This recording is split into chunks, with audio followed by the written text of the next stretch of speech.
Willkommen zu diesem neuen Video. In diesem Frage- und Antwort-Video beschäftigen wir uns mit der Thematik, warum die Baureihe 474 beim Anfahren quietscht. Viel Spaß!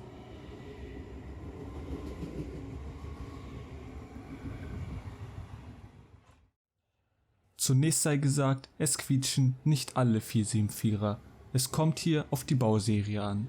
Die Triebzüge der ersten Bauserie, also Triebzug 4001 bis 4045, die quietschen nämlich nicht. Es quietschen lediglich die Triebzüge der zweiten, dritten und vierten Bauserie. Die erste Bauserie unterscheidet sich ja bekanntlich in einigen Punkten von den restlichen. So auch bei der Bremsausführung.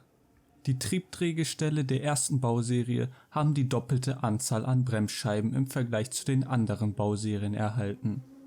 Bei den anderen Bauserien wollte man Kosten sparen und hat sie deshalb nur mit der Hälfte der Bremsscheiben ausgestattet. Um bei der zweiten, dritten und vierten Bauserie nun trotz der halben Anzahl an Bremsscheiben die gleiche Bremsleistung wie bei der ersten Bauserie gewähren zu können, mussten die Bremszylinderdrucke erhöht werden.